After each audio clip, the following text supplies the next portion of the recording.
please smash that like button and please subscribe. It only helps in the algorithms for more viewers to see this content. Thank you. Good morning. This is Patrick Boren. It is June the 3rd, 2023.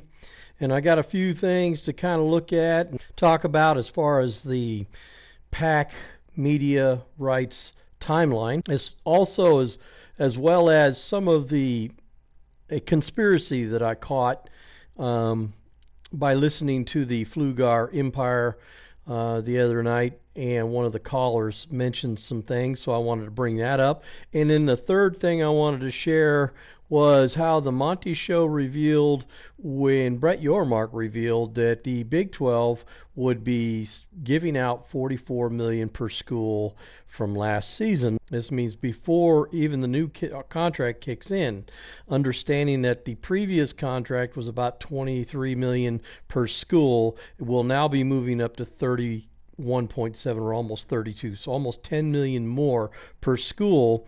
So he makes the very valid point that the Big 12 that had only 23 million as a base made 44 million.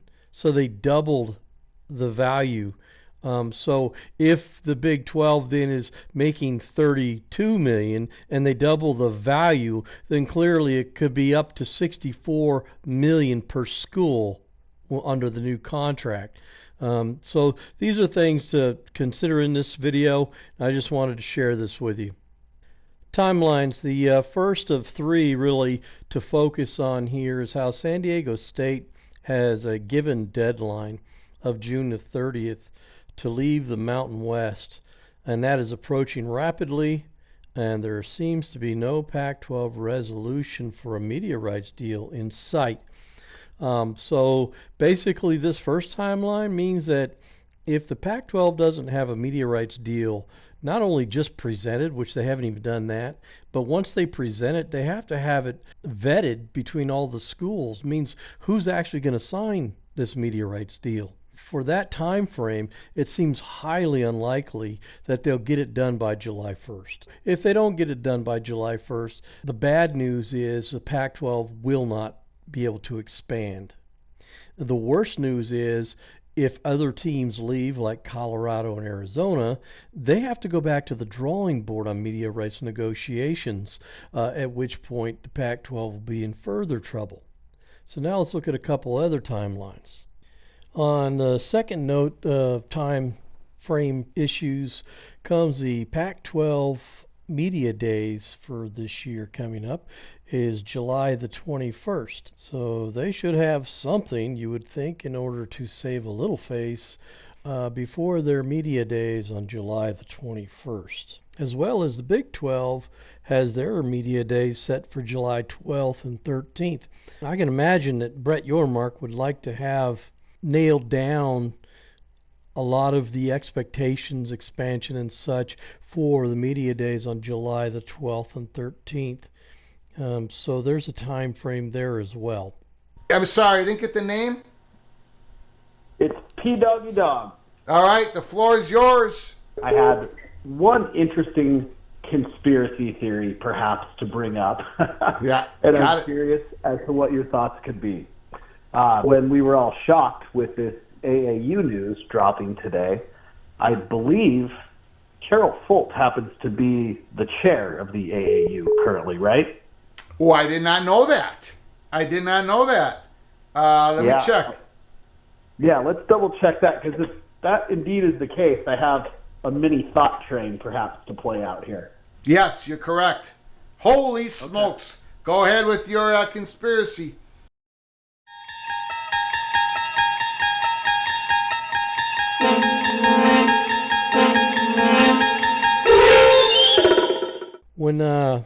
When I first heard them talking about this, I was like, okay, it's just another conspiracy. But I couldn't forget the reaction of Greg when he found out it was Carol Holt. And I said, well, who's Carol Holt? Well, Carol Holt is the president at USC and is now the chair of the Association of American Universities, or AAU. So that's where this conspiracy gained some ground. If the USC does not desire to have Oregon in the Big Ten Conference. Greg will go on to say that he doesn't believe that this could be valid because Fox wants Oregon. Well, that's all well said and done, but who's the Big 12's partner besides ESPN? Fox. So even if Fox got Oregon in the Big 12, they would still be satisfied, would they not? So that's why this conspiracy kind of holds a little bit of possibilities. It's far-fetched, but on top of this, so here in this article by Outkick, just yesterday, actually says this morning, June 3rd, but ASU not likely to leave the Pac-12 according to new report. Now, of course, it is very possible that the USC president, not wanting Oregon but would rather trade that for ASU, might have helped get ASU as an AAU, as an alternative. This is part of this whole conspiracy. And one of the reasons why is because ASU is kind of like Utah in that they think that they're going to get the bid for the Big Ten. And that's why Utah's been holding out. And if you think that's crazy, well, just look at the typical Tony Altimore of Utah, which is Western Civic. Yeah, okay. So I think it's a well-established fact there's some sour feelings between USC and the Pac-12. I think it's widely thought that USC would be very against Oregon joining the Big Ten with them. And I wonder if there could have been something afoot in the background when it came to member institutions of the AAU throwing their votes in different directions, perhaps even ASU's way, to put another option on the table. And you're going to know more than I will what's happening in the background with Big Ten expansion, but perhaps to put an alternative to Oregon on the table where they could leverage Oregon in some way or flat out sidestep them and pull in a school like ASU to create a viable alternative to Oregon. I love where you're going with this. Yeah, I mean, that's something, I was thinking about. I'm like, gosh, I think they would do anything they could to step on Oregon's head as they ascend, the college football hierarchy, if you will. And when you looked at the other options, Cal and Stanford, great institutions academically. Football doesn't move the needle. Washington, Oregon, bigger brands. ASU's in a great market, but they weren't an AAU school. So, really like ASU and Arizona were kind of the only other options that were there. And Arizona doesn't necessarily move the needle football-wise, but now you have that Phoenix, Scottsdale, Tempe market, massive school, massive alumni base, great TV market, now an AAU school, and perhaps a viable alternative to Oregon for USC to just throw a dagger through the heart of Oregon. I love the energy and the thought you put in this conspiracy. I'm all for it. That's what part of the show is all about. I will say the one part of that probably isn't going to work from what we've heard is that Fox wants Oregon into the Big Ten.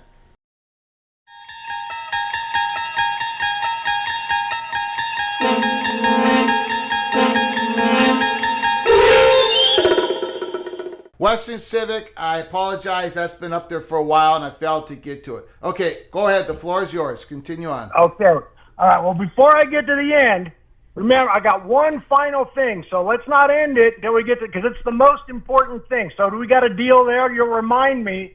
Okay, what's your final thing right before we go, okay? Is that we got a deal? Yeah, I'll say 20 seconds, then you got to say your most important. Don't put me on the clock, Greg. Come on, I'll be reasonable, but I don't want to be put on a clock. Okay. It's important. Okay?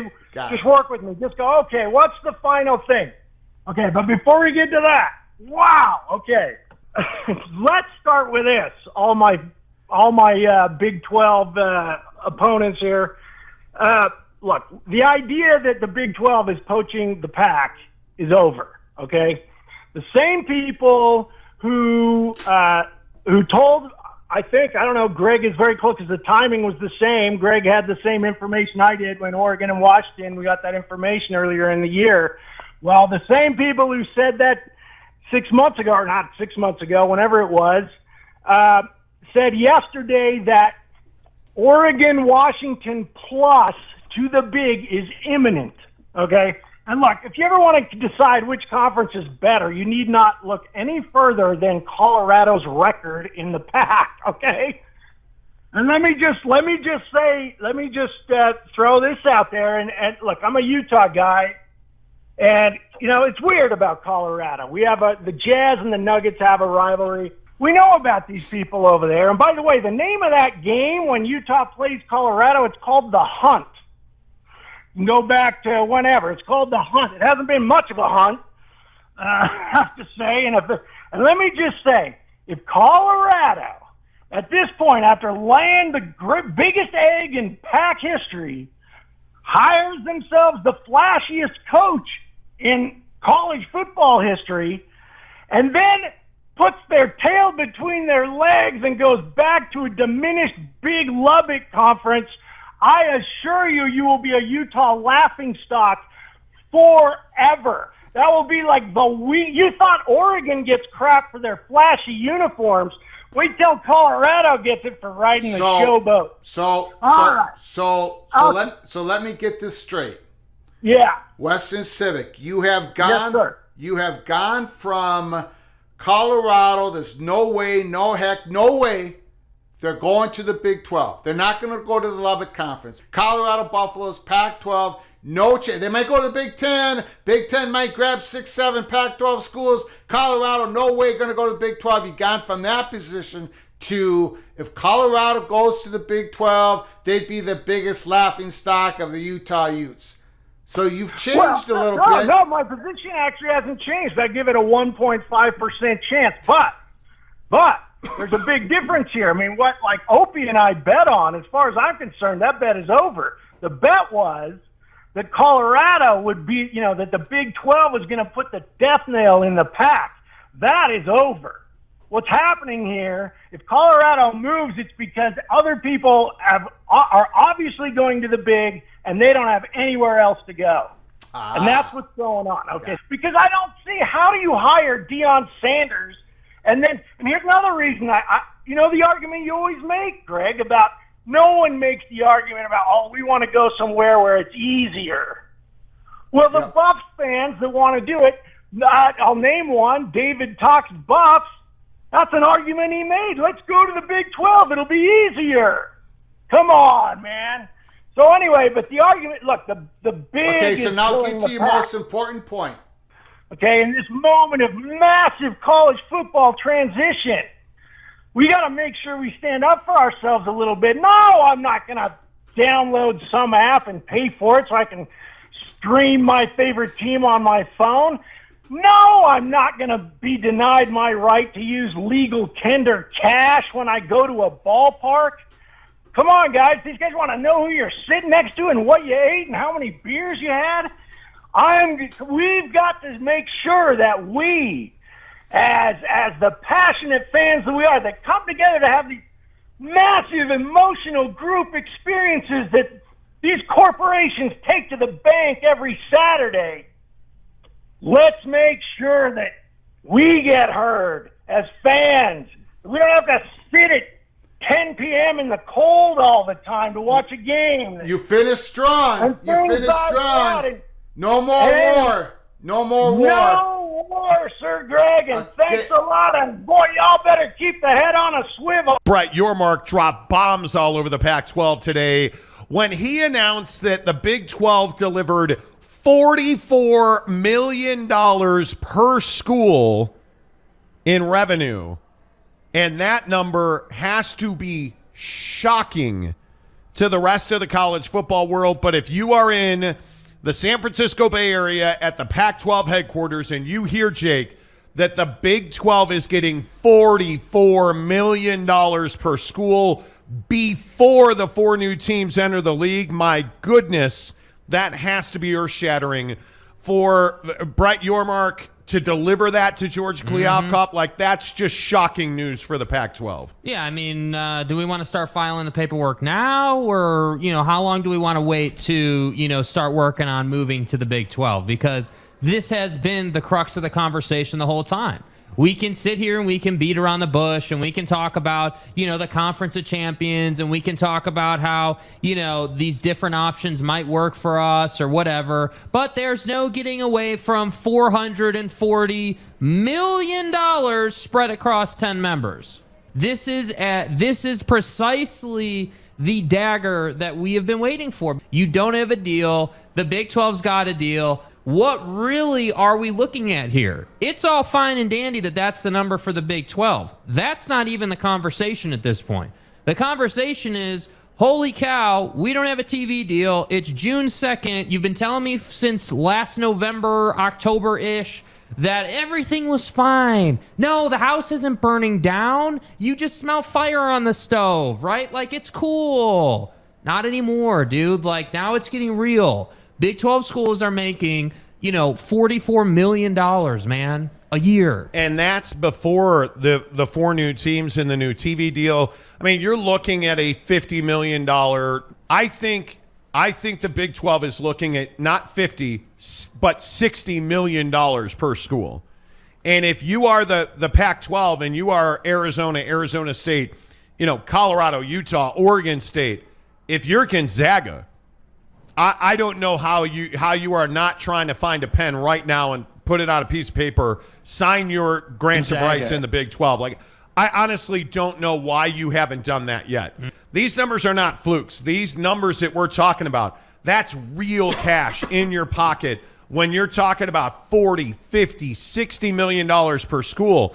That's potentially 3 times the number that could be coming to the Pac-12. And if you look at the TV deal and you look at what the potential of the TV deal is, and we've been talking about, $20 million a school, you're at least 55, 60% short of what the Big 12 is at. And then you make more money, you add more teams. If they get to $60 million, it's over. I think it's over now. Yeah. But if you get to $60 million, there's not even a discussion to be had. And I think the biggest question now is, what does somebody like Colorado or Arizona say when they see that each school in the Big 12 got $44 million, yet you in the Pac-12 are paying a rebate to Comcast? You in the Pac-12 now are dealing with a lawsuit from the Holiday Bowl at the conference level and at UCLA. You're losing Los Angeles. You're losing ad and brand revenue. The losses at some point just become too much to bear, Jake. And I truly believe that we are talking about days and weeks before we see significant change in the structure of the Pac-12. These schools, even if you're a school that, if you're Washington and Oregon trying to go to the Big 10, you look at the Big 12's number and you're like, yeah, wow, man, they're making progress. And by the way, if ASU and Arizona, Colorado and Utah, let's say, join in addition to a school like Gonzaga, the conference is done. I'm over this concept of, the Pac might just be changing. Like, they may lose half the conference, but they'll still be fine. Oh. No, dude, you're not going to be fine because, again, when the discrepancy is this much, and this is what I was talking about on the showroom yesterday. Okay, if your TV deal is, let's say, $20 million a school, right? And then with the college football playoff and the tournament and, basically postseason for both sports, you could get to, let's say, 30 a year. You're still 20 million at a minimum, if not 30 million behind. But this TV situation and really this lack of revenue problem we have, it could all be solved if we would just jump. And that's why I think we will see change. And I think when you look at these spring business meetings, what we were told today is that they absolutely, as a conference, all of these members are in alignment that, guess what? We are going to have a basketball unit and a football unit, and those are going to be 2 independently operated business sectors for us. And I think it's absolutely brilliant because now you're talking about delivering revenue streams in basketball, revenue streams in football. So how do you pull Gonzaga away from everybody else who is obviously chasing them? Hey, you know what? It's not just I understand you're going to get, let's call it $20 million in TV revenue instead of a full share at 31.7, but you're actually going to make $50 million a season on your basketball program because we're in Mexico City, because we're at Rucker Park, which is a basketball only initiative. We're doing all this stuff. And I was told international reach is just the beginning, with Mexico being just the beginning, that they are targeting Mexico, Central America, and Europe as big, big expansion points for reach and brand awareness, recruiting, talent, partnerships. This is just the beginning with Big 12 basketball. You're the Big 12, and you are the third conference in this country now. I don't think there's even an argument. With the news that they distributed $44 million, Yeah. the Big 12 is now firmly seated as the third biggest conference in the country. Yes. Big 10 number 1 money-wise, SEC number 2, Big 12 number 3. But let's also not mistake anything. The biggest, baddest MFer on the block is the SEC. The Big 10's number 2 and the Big 12's number 3. The conversation's now over. That's what today did. Yeah. That's what this announcement, and I think we all knew you were going to get north of $40 million. And by the way, it's before the TV deal kicked in. This isn't the new TV deal. With the new TV deal, you're looking at $50 to $60 million. Yeah. The Big 12, it's over. There's no more conversation. There's nothing to talk about. There's no argument. You can throw statistics, and we can talk about, the Conference of Champions and Bill Walton. Back to the envelope calculations. Hey, those are all cool, cock. Those are all cool. It's over. The SEC's number 1, the Big 10's number 2, and the Big 12's number 3. And it's painful because it's totally unnecessary. It is totally unnecessary for the Pac-12 to be a minor league conference at this point. Yeah, well, you're trending more towards being a G5 than a P5. Well, and in my opinion, and hell, I may be wrong, but I think the reality is you're trending towards not existing. And I think, again, as the days go by, we're just working ever so slowly towards that reality. I mean, again, it's this whole doomsday clock concept. The doomsday clock's getting a little closer to midnight, people. Getting a little closer now, bro. Yeah, I would agree. All righty, as you can see, based on timeline issues, based on revenue gap, we should be seeing some pretty big movement, certainly before July 1st. I mean, after all, San Diego State, if they don't have an update before that, the PAC cannot expand even if they lose teams.